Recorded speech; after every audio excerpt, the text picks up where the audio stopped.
नमस्कार, Bhavani foundation YouTube channel में आपका हार्दिक स्वागत है। मैं हूं रामस्वरूप यादव। आइए आज पढ़ते हैं माध्यिका के बारे में। माध्यिका जिसको कि पहले बोला जाता था, आजकल की नई किताबों में उसका नाम आया माध्यक। जैसा कि यहां पर मैंने लिख रखा है माध्यक, इसको माध्यिका भी बोलते हैं। माध्यिका की परिभाषा देखते हैं। दिए गए आंकड़ों के मध्य स्थित मान को माध्यिका या माध्यक कहते हैं। इसके दो नाम है, माध्यक भी बोलते हैं और माध्यिका भी बोलते हैं। तो आइए इसके उदाहरण के आधार पर समझते हैं कि मध्य मान कैसे। जैसे 3, 2 और 5 ये तीन संख्याएं हैं। इन तीन संख्याओं में लेकिन ये क्रम से नहीं लिखी हुई है। सबसे पहले सबसे छोटी से लिखा हो संख्या को लिखेंगे, तो सबसे छोटी संख्या 2, 3 और 5। अब ये तीन संख्या है, तो एक संख्या इधर छोड़ दी, एक संख्या इधर छोड़ दी। ये जो बीच का है ये क्या है? माध्यक है। मध्य का मान क्या है? माध्यक है। 3, 4, 5, 6, 7, 8, 9 ये संख्याएं है मान लो। अब यहां पर संख्याएं कितनी? 1, 2, 3, 4, 5, 6, 7 संख्याएं। तो 3 इधर छोड़ दी और 3 इधर छोड़ दी, और ये क्या हो गया? माध्यक हो गया। इस प्रकार माध्यक ज्ञात करते हैं। तो 7 संख्याएं थी, तो माध्यिका कौन सी आई? 4वीं संख्या आ गई। कौन सी संख्या आ गई? 4वीं। 4th नंबर की आ गई ना।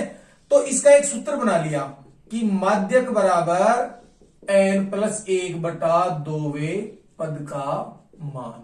अब यहां पर पद कितने? 1, 2, 3, 4, 5, 6, 7 पद है। कितने पद है? 7। तो 7 + 1/2वें पद का मान मतलब 8/2वें पद का मान मतलब 4वें पद का मान। 4वां पद कितना है? पहला, दूसरा, तीसरा, चौथा बराबर 6 आंसर। इस प्रकार हम माध्यक ज्ञात करते हैं। आइए एक उदाहरण और लेते हैं इसको समझने के लिए। 7, 5, 2, 6, 9 का माध्यक ज्ञात करो। तो पहले तो इसको क्रम से लिखेंगे, आरोही क्रम में लिखने पर। अभी आगे बताऊंगा मैं आपको आरोही क्रम क्या होता है। आरोही क्रम में लिखने पर तो आरोही क्रम में लिखेंगे। सबसे पहले आरोही क्रम में सबसे छोटी संख्या 2, उसके बाद में उससे बड़ी 5, उसके बाद में उससे बड़ी 6, उसके बाद में उससे बड़ी 7 और उसके बाद में 9। अब यहां पर संख्याएं कितनी है? यहां पर n बराबर, संख्याओं को n बोल देंगे। n बराबर कितने हैं? 5। 1, 2, 3, 4, 5 संख्या है ना, तो n बराबर 5। अतः माध्यक क्या होगा?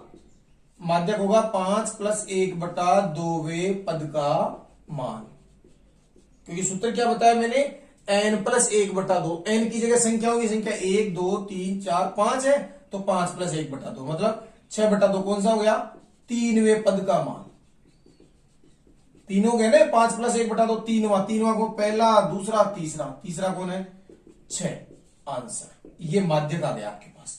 इस प्रकार हम माध्यक ज्ञात करते हैं। आइए अब समझते हैं कि यदि आरोही क्रम में संख्याओं को लिखने पर ये संख्याओं की संख्या अगर विषम नहीं है, सम आ जाए। क्योंकि यहां पर 5 आ गया, अगर यहां पर 6 संख्या है तो 6 + 1/2 7/2 3.5 संख्या आ गई। 3.5 की कोई संख्या नहीं होती। तो उस स्थिति में क्या करेंगे? आइए प्रश्न के आधार पर देखते हैं। प्रश्न नंबर 1। किसी कक्षा के 10 छात्रों के प्राप्तांक 4, 3, 10, 8, 6, 3, 5, 7, 9, 6 हो तो इनका माध्यक ज्ञात करो। तो ऐसे प्रश्न में जिसमें कच्चे आंकड़े दे रखे हैं, बिना वर्गीकृत, बिना सारणी के दे रखे हैं, तो उस प्रश्न में हम क्या करते हैं? आंकड़ों को आरोही क्रम में लिखते हैं। आरोही क्रम में आंकड़ों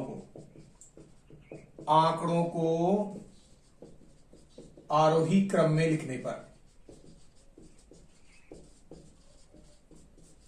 आरोही क्रम क्या होता है आप जानते होंगे। 2 प्रकार के क्रम होता है, एक आरोही और एक होता है अवरोही।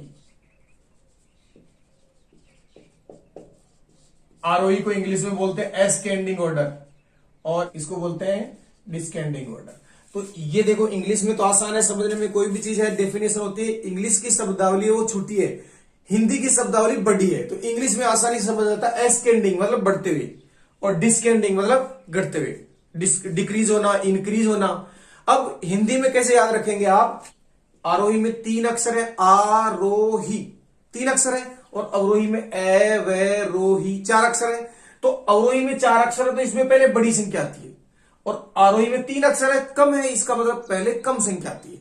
उम्मीद है आपको ये समझ में आ गया होगा, आप भूलोगे नहीं। आरोही क्रम और अवरोही क्रम। तो आइए देखते हैं इसको आरोही क्रम में लिख के। सबसे पहले कौन सी संख्या आएगी, इनमें सबसे कम पूर्णांक कौन सा है, ये दोनों सेम है, 3 3, तो ये आ जाएंगे 3,3। उसके बाद में 4 एक बार है, फिर 5 एक बार है, फिर 6 2 बार है, फिर 7 एक बार है, फिर 8 एक बार है, फिर 9 एक बार, और फिर 10 एक बार है। 1 2 3 4 5 6 7 8 9 10, ये 10 संख्या है। ये देखो सम संख्या है, यहां पर पदों की संख्या, यहां पर पदों की संख्या बराबर 10, जो कि पदों की संख्या 10 है, जो कि सम है। अतः सम का अलग और विषम का अलग। विषम का मैंने पहले बताया, अब सम का है माध्यक बराबर, माध्यक बराबर n बटा 2वां पद प्लस n बटा 2 प्लस 1वां पद बटा 2। कितना हुआ n बटा 2, 5वां। मैंने डायरेक्ट लिख दिया, 10 का आधा कौन सा हो गया, 5वां, और उससे एक ज्यादा 6वां बटा 2। सूत्र याद नहीं रहे तो डायरेक्ट ये लिख लेना, 5वां प्लस 6वां बटा 2।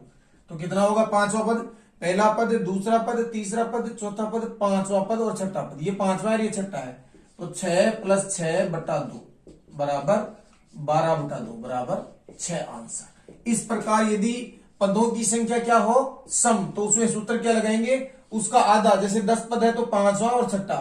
अगर यहां पर 20 पद होते तो यहां लिखते 10वां और 11वां। यहां पर 50 होते तो यहां लिखते 25वां प्लस 26वां और बटा में 2। क्योंकि इन दोनों पदों के अलावा देखो इधर 4 पद है और इधर भी 4 पद है, तो मध्य में 2 पद आ गए, तो दोनों को जोड़ो और 2 का भाग दे दो। इस प्रकार हम सम संख्या हो तो माध्य ज्ञात करते हैं। आइए प्रश्न नंबर 2 देखते हैं। एक कक्षा के 50 छात्रों के प्राप्तांक निम्न है, इनका माध्य ज्ञात करो। प्राप्तांक है 5 नंबर, 8 बच्चों के आए, 6 नंबर, 7 बच्चों के आए, 7 नंबर, 9 बच्चों के आए, 8 नंबर, 6 बच्चों के आए, 9 नंबर, 8 बच्चों के आए, और 10 में से 10 नंबर 12 बच्चों के आए।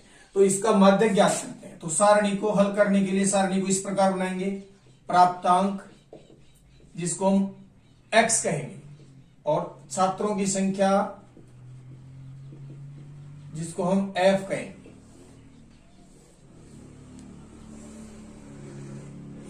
प्राप्तांक है 5 6 7 8 9 10।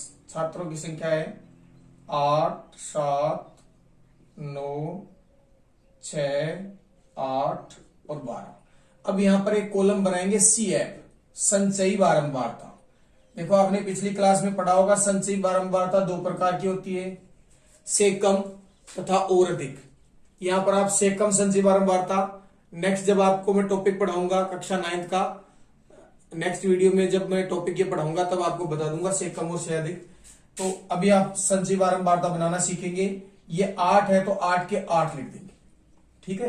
फिर 8 में 7 जोड़ के लिख देंगे 15, फिर 15 में 9 जोड़ के लिख देंगे 24, फिर 24 में 6 जोड़ के लिख देंगे 30, फिर 30 में 8 जोड़ के लिख देंगे 38, फिर 38 में 12 जोड़ के लिख देंगे 50। n बराबर 50। कुल संख्याएं कितनी है, 50। यहां पर n बटा 2 निकालेंगे। n बटा 2 कितना आया, 50 का आधा 25। 25 से ठीक बड़ी CF कितनी है, 30 है।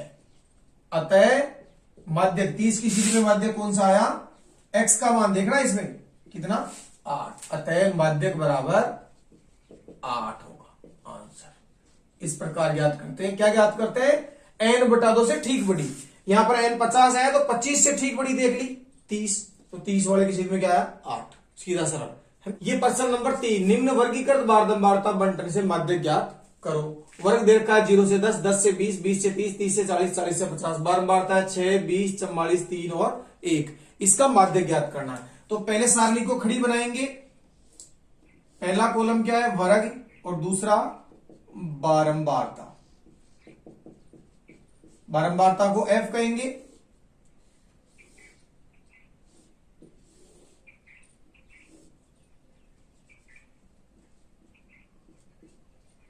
जीरो से 10, 10 से 20, 20 से 30, 30 से 40 और 40 से 50।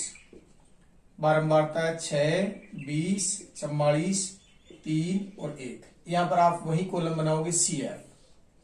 ठीक है, CF कैसे बनाएंगे अभी बना के बताया था।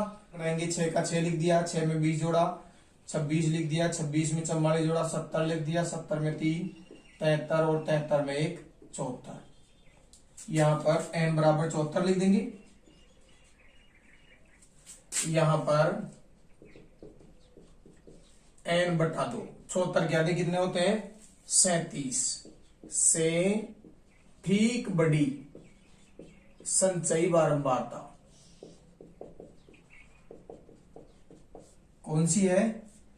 37 से ठीक बड़ी, यही है 70। 70 है, अतः माध्यक वर्ग। क्योंकि यहां पर माध्यक डायरेक्ट नहीं, 20 से 30 के बीच में आएगा। उत्तर का पता है आपको। अगर आपका उत्तर 19 आ गया तो गलत हो गया, अगर आपका उत्तर 31 आ गया तो भी गलत हो गया। इन दोनों के बीच में आएगा उत्तर। ठीक है ना, तो अब उत्तर का तो पता चल गया, अब निकालना कैसे। माध्यक वर्ग 20 से 30 होगा। इस माध्यक वर्ग का मतलब होता है इसके बीच में आएगा उत्तर। अब माध्यक का सूत्र लिखेंगे, माध्यक बराबर L प्लस n बटा 2 माइनस CF बटा F और इंटू H। अब आइए समझते हैं सूत्र को। L का मतलब होता है लोअर लिमिट, निम्न सीमा। कम से कम उत्तर कितना आएगा 20, तो यहां पर ये L लिखते हैं, ये L ये होता है। ठीक है ना, प्लस n बटा 2 भी निकाला 37 माइनस CF। देखो CF ये 70 नहीं लिखना है, ये लिखना है, ये ध्यान में रखने की बात है। माइनस 26 बटा F, जो इस लाइन में F कितना है 44 और इंटू H अंतर कितने का 20 से 30, 10 का, तो ये 10। इस प्रकार हम मान लिखेंगे। मान लिखने के बाद में हल कर लेंगे। कितना हुआ 20 प्लस 37 में 26 गया तो 11 बटा 44 इंटू 10 करता है 11 से 44 4 बार और 2 और ये 5, कितना हुआ 20 प्लस 2 का भाग दे दिया 5 में 2.5 मतलब 22.5 आंसर। ये आ गया आपके पास माध्यक। निम्न बारंबारता सारणी से माध्यक ज्ञात करो। बारंबारता में वर्ग दे रखा है 0 से 10, 10 से 20, 20 से 30, 30 से 40, 40 से 50 और बारंबारता दे रखी है 7, 10, 15, 8, 10। अब यहां पर वर्ग लिखेंगे, सारणी को इस प्रकार बना लेंगे 0 से 10, 10 से 20, 20 से 30, 30 से 40 और 40 से 50।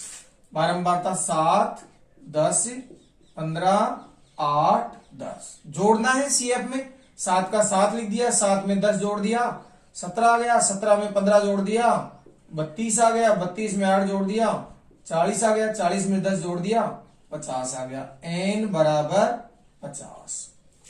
यहां पर नीचे लिख लेंगे, जगह नहीं है इसलिए लिख रहा हूं। यहां पर n बटा 2, n बटा 2 का मतलब कितना हो गया, डायरेक्ट लिख दिया मैंने 50 का आधा 25 से ठीक बड़ी संचयी बारंबारता। संचयी बारंबारता कौन सी है 25 से ठीक बड़ी, ये 32 है तो इसके ऐसे चौकोर निशान लगा देंगे, ब्रैकेट में बंद कर देंगे इसको।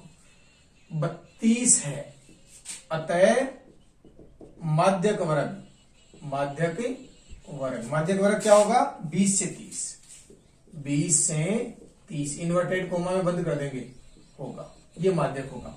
सूत्र लगाएंगे, हम जानते हैं कि माध्यक बराबर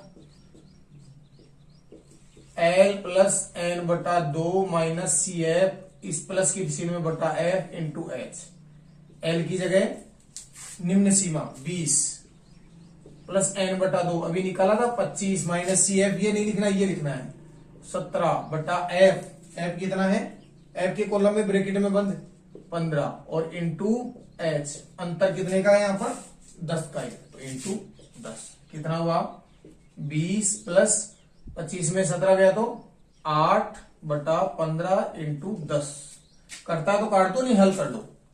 20 प्लस 10 अंटे 80 बटा 15, 15 का भाग दे दिया 80 में, 15 5 75 पॉइंट लगा दिया, 5 बच गया था 50 हो गया, 15 3 45 फिर 5 बच गया 50 हो गया, 3 3 आता रहेगा। 25.33 आंसर। ये क्या आ गया? माध्यक। उम्मीद है आपको वीडियो पसंद आ गया होगा, और यदि आपको ये समझ में आ गया, वीडियो पसंद आया, तो आप इसको शेयर करें।